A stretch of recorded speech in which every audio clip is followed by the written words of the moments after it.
Next is si Chad. Chad of Manila Feed. Magtatanong, Justin, paano lang kay Chad, please? Ako na lang, Chad. O di ako. For Juan Carlos, what scene moved you the most while filming? And how did this film change your perspective on saying goodbye or moving on in terms of your relationship with your family? Hala, hindi kasi feeling ko, di ko rin pwede i-spoil, no? Oo, bawal. Talk to my lawyer na lang po. Ay, grabe. Pero how did it change daw? How did this film change your perspective? We did this particular scene. Okay, sige. We did this particular scene, magkakasama kaming lahat. Maybe sa may bandang, medyo papalapit na sa dulo ng pelikula. So medyo, okay, doon na tayo. I'm not sure if it really particularly changed anything, the whole concept of saying goodbye, because I don't think anybody wants to say goodbye. I grew up with my lola, and my lola's getting older every time. And you know, this whole idea of someone not being there anymore, I don't like it. So actually, as a person, I also don't like saying goodbye in general. I always like saying see you again. So I don't know. Yeah, medyo mabigat. Pero yeah. Next question siguro. No, totoo naman yun eh. Mabigat naman talaga eh. The trailer itself. Hindi kasi ayoko bumalik dun eh. Pero mabigat, pero is it liberating? I don't know. Not sure how I can answer that one. Okay. Baka it's also spoiler. Or baka andun, yeah, baka, kasi medyo fresh pa rin eh. Like, kaya nga like the whole sepangs, like, ako feeling ko yun yung magiging objective natin after we see the movie. Mabigat, pero magaan after. We'll define it. Liberating, yeah. We'll define it. Iba magiging definition ko, iba magiging definition mo, iba magiging definition nila. And we'll all find that out once we see the movie. Belle, you're saying something? Just in addition to what you said, I think when we watch this film, mabigat siya, like, just to continue what you're saying, but it's also a release. Diba? It's also a release of emotions. And there's freedom to that. And I think that's when the liberating comes. Diba? Agree. Next, we have Carl Jun Canonoy of Kapatid Insider. Carl Jun, you're here? Hello. Go ahead. Hello, good evening and congrats sa napaganda niyong movie. Okay. Parang pa na? Ay, di pa. Di pa. Congrats lang. Congrats lang. Okay, question po for Direk. Since wala po si Direk, yung mga creators na lang po. What message or theme does Meet, Greet, and Buy want to leave with the audience? How does this want to leave with the audience? Yes. Siguro, very short lang para at least hindi ma-spoil yung pelikula din na gusto naming masabi dito is love like there is no tomorrow because tomorrow is never promised. So, cherish our moments with our loved ones. Siguro yun. May gusto ko yung itagdag yung sa isang creator po. Siguro, ang pagmamahal sa isang pamilya ay walang katapusan. Yun po yung pwede ko ma-share ngayon. Kasi panoorin na lang po natin sa November 12 sa Sinehan. Okay, thank you po. And next question for Ben. Very showbiz si Jumbo. Sumo-showbiz na, Mizzelle, no? Mas mga artista yung sabi ko, Jumbo ah. Artista Dapat yan. siya mag-spoil. Oo. Artista na si Jumbo. Okay, thank you. Maraming pa po. Go ahead. Kay Ben naman po. Opo. How does this film differ from the usual family dramas we've seen before? Okay, actually, this film, it talks about so many topics. Every family is distinct, I would say. Bawat pamilya ay may istorya. And specifically, this story talks about Mama. And I think that's what differs it. It's our relationship with Mama, it's our relationship with our siblings, and also adding to that, ang dynamic kasi ng characters namin, sobrang daming layers. But when you say it, it's such a beautiful picture to say. And that's what differentiates this film from other family movies. Maricel, meron ko kayong comment. Okay ka na dahil? Okay na po. Alright, maraming salamat, Carl Jun. Our next set of questions ay manggagaling kay Jay of Certified Kapamilya. Ako ba magtatanong? O ako na lang, Jay, no? Okay, salamin na naman. Meet, Greet, and Buy ang name ng movie. Can you give us names na unang pumapasok sa isip nyo sa mga words na yan? Who do you want to meet? Who do you always want to greet? At sino naman ang gusto nyong sabihan ng bye? Uy! Ano naman yun? Meet, greet, and buy. Jake. Juan Carlos. What ako? Sino gusto mong ma-meet? Ang hirap ng tanong na to. Who do you want to meet? Ba't sa akin pupunta yung mga tanong na? Hindi, sa inyong lahat. Hindi, who do you want to... Is this in general or related to the film? In general? Sino gusto ko ma-meet? Hindi ko pa naiisip actually. Sino gusto kong... Yung meet, di ko pa sure. Yung who do you always want to greet, maybe, actually tomorrow if I have some free time, I wanna greet my lola. Kasi matagal ko na rin dinigita si lola. Hi la, nanonood ka ngayon. Medyo na-busy din, sorry. Libre kita ng tacos. Tapos, sino naman ang gusto mong sabihan ng bye? Wala. Wala akong gusto sabihan ng bye. Bahala kayo dyan. PJ. If there's anyone that I'd like to meet, I'd like to say I'd like to meet again my dad, whom I lost more than 20 years ago. And I always want to greet my mom, you know, wherever she is, whatever she's doing. I always want to greet her and just to make sure that she's okay. And same thing with JK. If there's anyone I'd like to say bye to, wala eh. See you again. See you again. Nay? Napapaisip tuloy ako sa tanong na to. Sino bang gusto kong mamit? Si Papa Brad Pitt. Ay, wow! Napakalaking ilusyonada ng babaeng to. You don't know. Ay, Baka nanonood. Oo, ano, Papa? Si Brad Pitt. Di ba? Gusto ko siya. Gusto ko yung beauty talaga niya. Eh, sino naman ang i-greet? Sino ba ang i-greet? Siguro yung mga anak ko. Okay. Di ba? Yun, hindi. May dalawa muna bago na yung di ba? So, yung mga anak ko. Clingy eh. Clingy itong isang anak mo dito eh. Oo, ganyan sila. Wala pa yan. Oo, wala pa yan. Eh yung bye, sino gusto mong sabihin ng bye?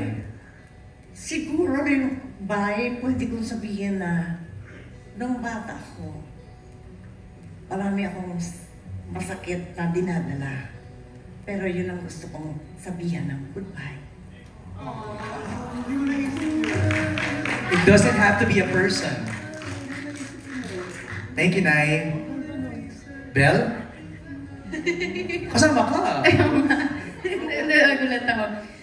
Sige, if there is one person, kung pwede, I wanna meet Jerry in real life, my character. I wanna know more about her. Greet, of course, my mom. I always want to greet her. I love waking up with my mom, seeing her every morning. I love greeting her.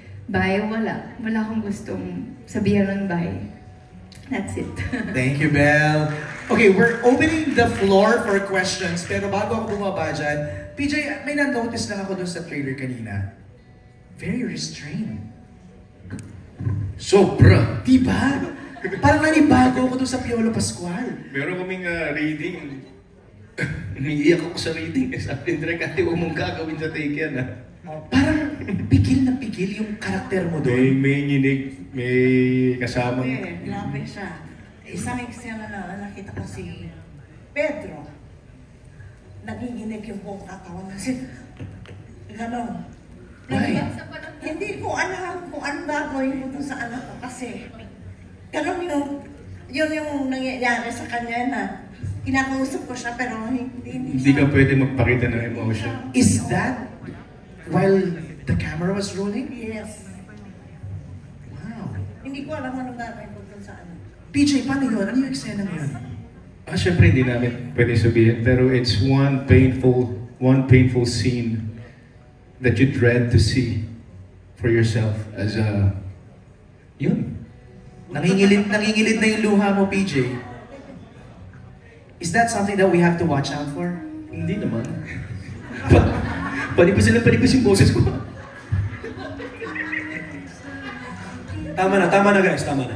Nangingilid na si PJ eh. Okay, let's open the floor for questions. We have Naz. Hello, for Juan Carlos, Viola, and Bel, kasi yung mga family movies ni Direk Cathy, may parang bawat anak may pinagdadaan. So ano yung pinagdadaanan ng mga characters nyo as anak dito? Baka ma-spoil na, pero what can you share? Ano yung pinagdadaanan ng inyong mga karakter bilang mga anak? Or ano ba? Si Belle daw makakasagot. Siyempre bilang bunso ni Mama and unika iha ni Mama, ako yung tipong tumatabi sa kanya pag matutulog siya. Siguro, as we saw naman sa trailer, no, we saw how Mama's struggling and suffering. Siguro yun isang conflict na naramdaman ng character ko. Most especially with my kuyas, na ako yung bunso. Kita ko lahat ng perspective nila and opinions nila about kay Mama. I have to be the more neutral one. I would respect each and everyone's opinions regarding Mama and just to stay calm for Mama since I sleep with her every night. Ganun, Mama's girl si Jerry dito eh. So, yun siguro yung isang conflict na pwede kong i-share. Pero meron pa. We saw that in the trailer, no? Parang nung nagkakagulo na sila, yes. Ikaw yung huminto eh. Yeah, may ganung demeanor si Jerry na, okay, she needs to be the neutral one and understands everyone's perspective. Alam ng lahat yan. Sa magkakapatid, may ganun. Yes. Diba? Juan Carlos. Actually, with my character si Leo, meron din siyang bunso, complex, heavy on the self-doubt, heavy on questioning one's value, and siguro sa lahat ng magkakapatid, siya may pinakamakapal na maskara. In that sense siguro, yeah. Parang nagdating sa akin, correct me if I'm wrong, ikaw yung i-positivize natin to. Parang siya yung optimistic. Nagbibigay ng lightness din sa sa film. Pero yung siya rin yung may pinakamakapal na maskara. Wow. Yeah. And everyone can relate to that. Again, may kapatid tayong ganon. May member of the family na ganon. PJ? I guess for my character, he was forced to grow up fast. He had to be independent. He had to stand for himself and live another life just to be able to support himself. And upon his, comeback sa family, upon his return, it felt like an outsider. So, and then, the tragedy happened. Yung ganun, how do you face that kind of dilemma wherein, without giving away too much, dealing with your siblings, dealing with the situation. Ang dami niyang bubog. Kaya it was really hard to face or confront that situation because nangyayari talaga yun eh. May mga pagkakataon talaga na kailangan nating panindigan yung kailangan nating gawin. And also, forgiveness. Malaking factor sa character ko yung forgiveness and pagiging open. Because I guess bottom line ng character ko, kailangan mo talagang balikan is family. Family is always the one that would save you, that would make you feel complete. And yun yung naging journey ng character ko. Thank you, Naz, for your question. We have time for one last question. Kay MJ Marfor, you have TV5. Tama ba? Sino? I can't see it. Fun. I'm a fan. From a fan! Okay. Hi, Ma'am Marisa Soriano. Since underage. Wow. Since underage po, talagang fan mo na ako. Oh my God. Parang naalala ko pa kayong theme song ng underage eh. Ano ba yun? Underage. I just... Tsaka yung mga John and Marcia. Talagang love na love yung John and Marcia. You know po, I'm a licensed values teacher. At ini-enjoy ko na ngayon yung seniority years kasi excited na ako maging 60. Pero kayo po hindi pa mukhang 60. 60 na. Oo nga, sis. Ano ang impact na gusto mong maiwan sa mga generation ngayon? Kasi since na nagsimula ka noon, kabataan mo, funny ka, masyado kang funny. Pero pagdating naman ng drama, sobra mo din galing. Kanina, umiiyak po talaga ako. Yung anak ko nandito, umiiyak din siya. Kasi ako, meron din akong sakit, pero hindi ko iniintindi. Ayoko isipin yung sakit na yon. Kaya umiiyak ako kasi talagang alam natin na nasa half na tayo ng buhay natin. Bigyan tayo ni Lord ng 100 years. Thank you kasi nasa 50 plus na tayo. Pero we don't know. Pero ano yung impact po, Ma'am Maricel, na gusto mong iwan sa generation ngayon? Okay. We love you. I love you. Inay. Anong gusto ko maiwan sa kanila? Dahil ngayon nga, yung mga, anong tawag na Gen Zs, at saka Millennials. Basta yung mga kabataan ngayon, nahirapan ako, di ba? Okay. Minsan, marami ako nakakasalubong ng mga bagets na ganyan mga babae, naka-miniskirt sila, naka-ganyan sila, naka-bag sila, tapos babatiin nila ako. Talapitan ko. Kasi sabi ko, alam ba ng mga magulang nyo kung nasaan kayo ngayon? Si siyempre, tumigil ang mga laughter, di ba? Seryoso bigla. Alam nyo, sabi ko, importante na malaman ng mga magulang ninyo kung nasaan kayo. Kasi siyempre, aandap-andap ang kalooban niyan, hindi alam kung sino kasama nyo, nasaan kayo, ano ba nangyayari sa inyo. Huwag nyo naman dermahin ang mga nanay nyo. Sabi ko, isa lang naman ang hinihingi, yun lang, ibigay nyo na. Sabi ko, alam mo, nadatingan tayong tatanda kayo, magkakaroon kayo ng anak, magkakaroon kayo ng pamilya. Gusto nyo ba na kung ano yung ginagawa ninyo ngayon, gawin din sa inyo? Sabi ko, di ba hindi? Kaya, huwag niyo isabihin ang mama at ang papa niyo, daddy and mommy, diba? Huwag niyo silang pababayaan at dedetmahin na lang. Importante ang magulang, importante. Sobra. At sana, lagi niyo sinasabi sa mga magulang ninyo, kung gaano niyo sila kamahal. Dahil sobra, walang magulang na nag-isip ng pangit sa mga anak nila. Kaya, minsan hindi nila alam para mag-meet lang yung ends, di ba? Lahat gagawin natin para mabigay lang sa kanila yung gusto nila. Di ba? Yun ang tinatawag na unconditional love ng mga magulang para sa kanilang mga anak. Thank you very much for that question. Thank you for answering, Nay Maria. Okay. We're about to end actually, no? Pero nakiusap ako, I really have to ask this question. Inay Maria, sa iyo muna. Pwede mo naman kasing hindi gawin to eh. Pwede mong ibang project na lang yung gawin mo. Pero why did you choose to do Meet, Greet, and Buy? I like the story because it's very, very real. And ipinagpapasalamat ko sa Diyos dahil napaka-bless ko. Ang mga kasama ko, mababait na mga tao, mababait na mga bata. At nasisipag nila. At wala kang masabi na lang gagaling talaga nila. Ang galing-galing nila. Sa kanay, just wanted to know that nagpapasalamat din kami that you're doing this project. You're gracing us with your brilliance. Thank you.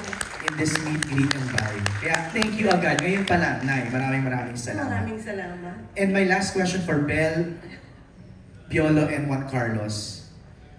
If in real life, you're in that situation, what will you do?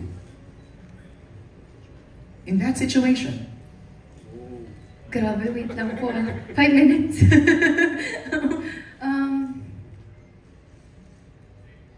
I honestly don't know how I'd take it. Me as Belle, not as Jerry. Yes, as Belle. Grabe, ang strong ng characters namin dito.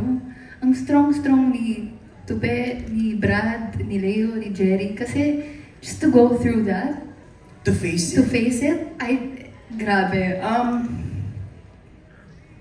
I don't know how I'll face it, honestly. Only time will tell. If I were in that situation, siguro I'll do my best to be strong. Not for me, but for my mama. Yes. Juan Carlos.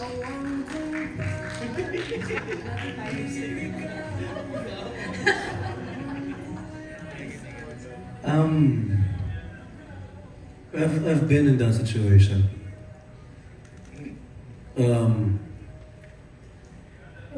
I was 12 and I did not know what to do.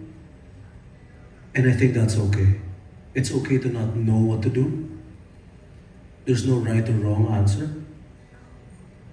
We all go through all of these different stories and different situations differently. We grieve differently.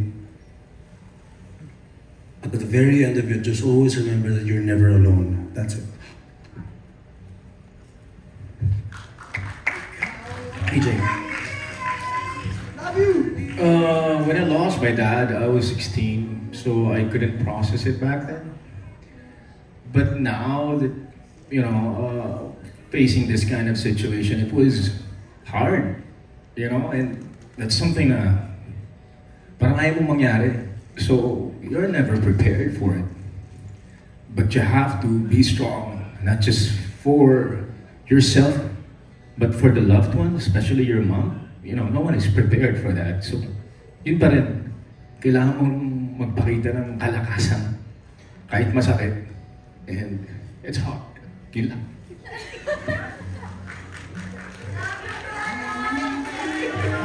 Actually, there's no dry eyes in the theater right now. Maraming salamat sa pagsagot. Thank you very much. At this point, we have a message from our brilliant director, Direk Cathy Garcia Sapana. Yes. Hello po.